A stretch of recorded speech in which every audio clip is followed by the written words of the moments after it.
राष्ट्रपति शासन लगवा दीजिए। जनता बंगाल की हमको समझ। 3 वरिष्ठ पुलिस अधिकारियों को ममता आड़े आ जाती हैं, पुलिस कमिश्नर के खिलाफ कार्रवाई होती है कोलकाता के। तो राज्यपाल, आजकल राज्यपाल कम आपके प्रवक्ता ज्यादा दिखते हैं। इस तरह का विश्लेषण अगर इस देश के पत्रकार करेंगे तो उनकी पक्षपातपूर्ण भूमिका जो है वो बेनकाब होती है। और सकता हूं, इतने सालों से आप लोगों को ट्रैक कर रहा हूं, इसमें कोई शक नहीं है, लेकिन फिर जरूरत पड़ जाती है आपको सेंधमारी करने की।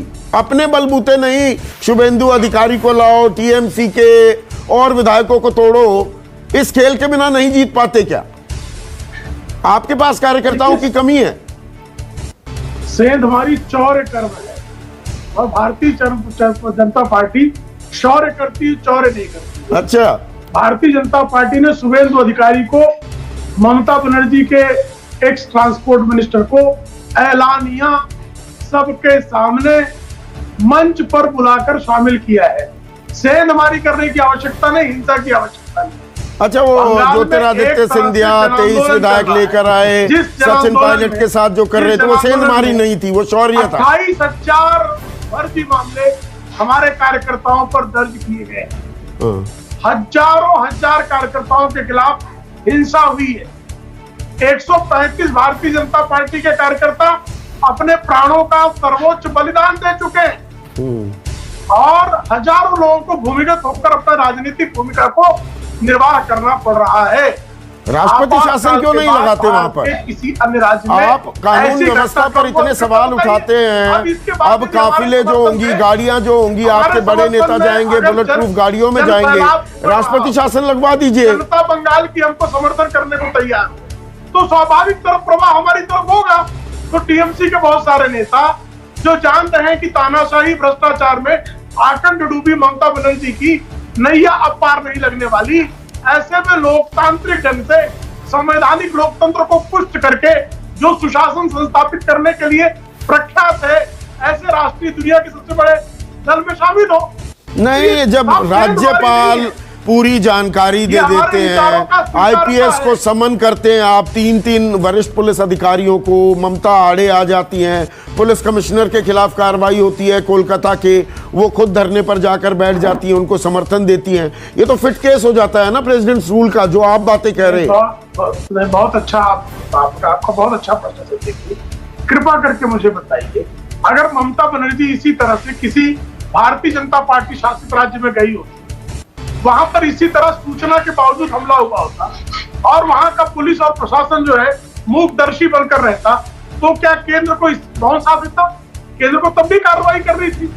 एक जनता जगत प्रकाश नड्डा जी जो भारतीय जनता पार्टी के राष्ट्रीय अध्यक्ष हैं, जिनको जेट सिक्योरिटी प्राप्त है, जिनकी तरफ से सूचना दी गई है कि आपके कुछ लोग जो है आपकी सत्तारूढ़ पार्टी के लोग तो किसी प्रकार से वहां पर हिंसा करने वाले हैं, उस सूचना के बावजूद आप बताइए इतने हमला हुआ, गाड़ियां टूटी। अरे राज्यपाल ने ऐसी रिपोर्ट भेज दी है, वो राज्यपाल, आजकल राज्यपाल कम आपके प्रवक्ता ज्यादा दिखते हैं, तब भी आप राष्ट्रपति शासन नहीं लगाते। तो ये संवैधानिक व्यवस्था है, उसका अनुपालन है। तो संवैधानिक व्यवस्था में राज्यपाल रिपोर्ट भेजता है ना, वो आजकल टीवी डिबेट्स में बैठकर आपके प्रवक्ता, आपके सहयोगी की तरह बोलते दिखाई देते हैं, मानो आपके पैनलिस्ट हो। तो लगा दीजिए राष्ट्रपति शासन। राज्यपाल के संवैधानिक अधिकारों पर कुठाराघात करने का प्रयास किया जाए और राज्यपाल अपनी बात भी नहीं रखे। अगर उसने अपनी बात रखी तो बीजेपी का सहयोगी हो गया। इस तरह का विश्लेषण अगर इस देश के पत्रकार करेंगे तो उनकी पक्षपातपूर्ण भूमिका जो है वो बेनकाब होती है। और बेनकाब इसकी जगदीप धनखड़ की पक्षपातपूर्ण भूमिका उजागर होती है कि मैं पक्षपात कर रहा हूँ। दल के 135 कार्यकर्ताओं की हत्या कर दी गई हो, वहां राज्यपाल से आप क्या सुगम संगीत सुनने की अपेक्षा करते हैं क्या? राज्यपाल जो केंद्र का प्रतिनिधि है, केंद्र को संघीय ढांचे के तहत अगर वो अपनी रिपोर्ट नहीं भेजे, अपनी बात नहीं रखे, तो क्या करना चाहिए? अच्छा, नहीं, मैंने सोचा आप उनको पक्षपातपूर्ण रवैये के लिए जिम्मेदार ठहराने लगे। अच्छा, मुझे कह रहे थे कि मैं पक्षपात कर रहा हूँ। पक्ष नहीं, आपका प्रश्न ही पक्षपाती है। अच्छा, चलिए, एडिटोरियल पॉलिसी कम से कम अभी आपसे तय नहीं करवा रहे हैं। ना ना, अभी हमने आपको कंसल्टिंग एडिटर नहीं बनाया, आप पत्रकार हैं ना, हम एडिटोरियल डायरेक्शंस लेते हैं। नहीं, लेकिन मैं भारतीय जनता पार्टी का कार्यकर्ता होने के नाते अपना पक्ष रखने के लिए अधिकृत हूं। बिल्कुल है अधिकृत, बिल्कुल अधिकृत है। आजकल सर्टिफाइंग अथॉरिटी भी बने हुए हैं। आजकल तो कहीं भी ठप्पा कोई भी लगा सकता है, सर्टिफिकेट दे सकता है ना प्रेम बाबू। बिल्कुल सिर्फ अपनी बात जो है विनम्रता से रख रहे हैं।